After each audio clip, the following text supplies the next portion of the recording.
In the bustle that is London Airport, the busiest in the world for international travel, few people even notice this statue. It commemorates the first transatlantic flight by those intrepid Englishmen, Alcock and Brown, in 1919, the year civil aviation was born. 50 years later, flying the Atlantic is routine. On a peak day, 1,000 planes will land here or take off for places all over the world. More than 13 million passengers pass through here each year. And to many, it's all in a day's work. Thousands now fly as part of their jobs. Many take planes as casually as taxis.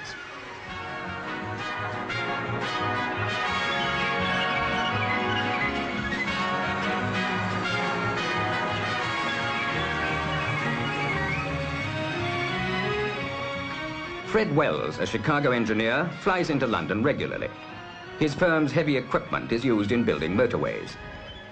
Airlines are bound by international agreement on fares, baggage allowances and the like, and face heavy fines for infringements. But they can give special travelers personal service to see them through the formalities. Americans favor short trips. Many arrive on Mondays, fly back on Fridays, and call in at the office before going home.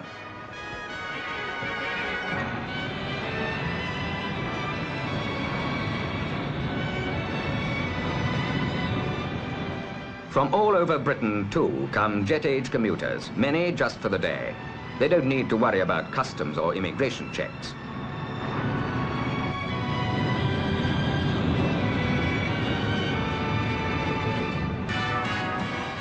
Executive Express coaches meet the planes and take them directly into central London, a journey that can, even so, take almost as long as some of the flights.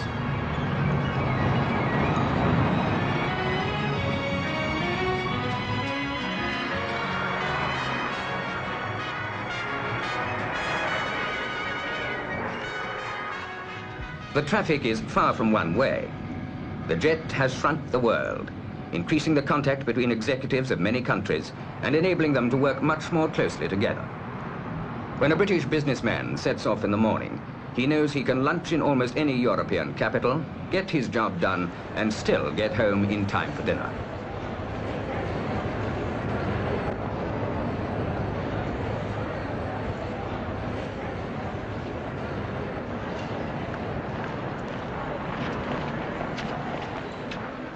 Special waiting rooms are provided by some airlines for their VIP passengers, members of the executive club, as one airline calls them.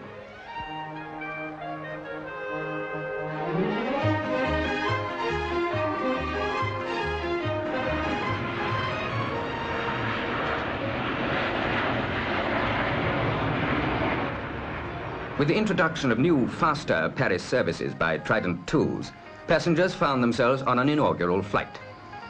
Flying time between London and the nearest foreign capital has been cut by 15 minutes in the last 10 years. It's now well under the hour, a big consideration to people such as fashion exporter Rennie Sherman and magazine editor Eric Foster, both of whom are usually working against the clock. In less time than many bus and train commuters take to get to work each day, the party is in France.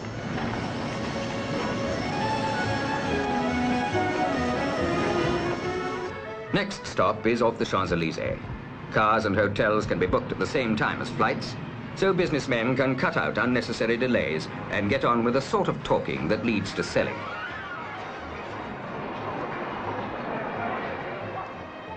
Scheduled flights are not always convenient for top executives such as the National Coal Board's Lord Robins.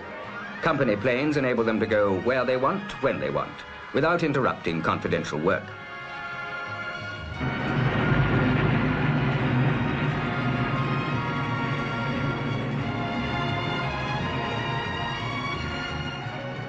All over the world, one airport looks very much like another.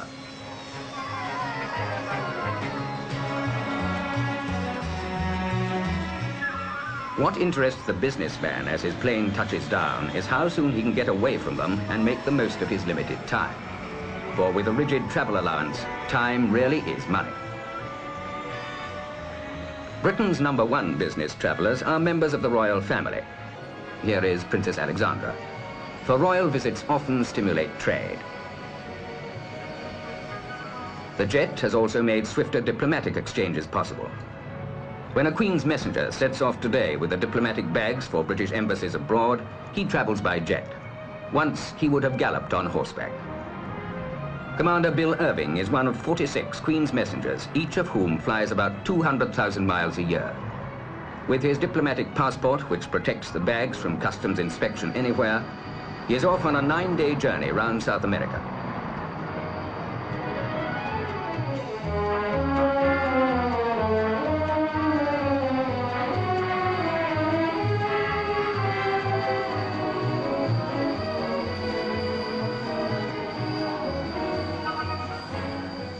He has 2 seats in the plane, one for himself, one for the bags, which today are as likely to contain confidential trade reports as top-secret dispatches for the ambassador. Overnight, the VC-10 has flown from midwinter across the South Atlantic, over the equator, and into high summer. Alan Richmond, export manager of an Oxfordshire firm which makes switchgear, has done the trip of 5,750 miles, 4 times in quick succession. As Captain Terry Mattock prepares to land at Rio de Janeiro, Mr. Richmond feels it's rather like arriving at the office.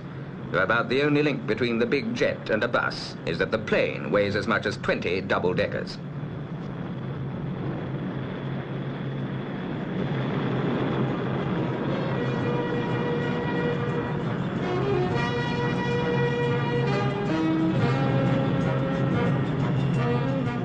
The heat haze indicates a temperature of more than 100 degrees. Back in London, it was freezing. But changes of temperature are all in a day's work, too.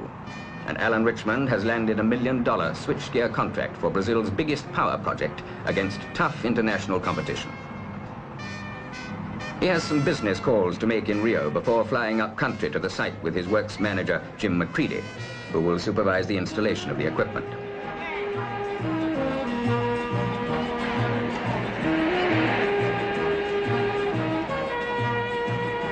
Business and pleasure? Yes, of course they mix. It must be a pleasure to meet a business contact in a setting such as this.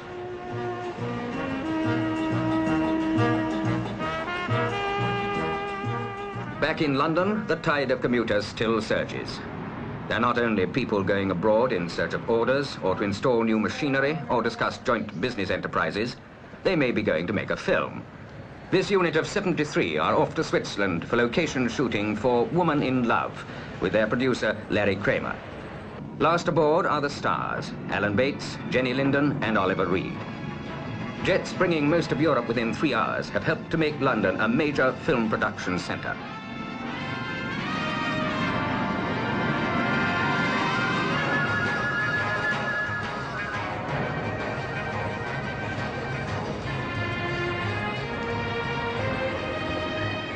Actress Barbara Parkins books in. Gregory Peck signs an autograph before boarding the world's longest daily scheduled non-stop flight, which links the studios of Britain and America.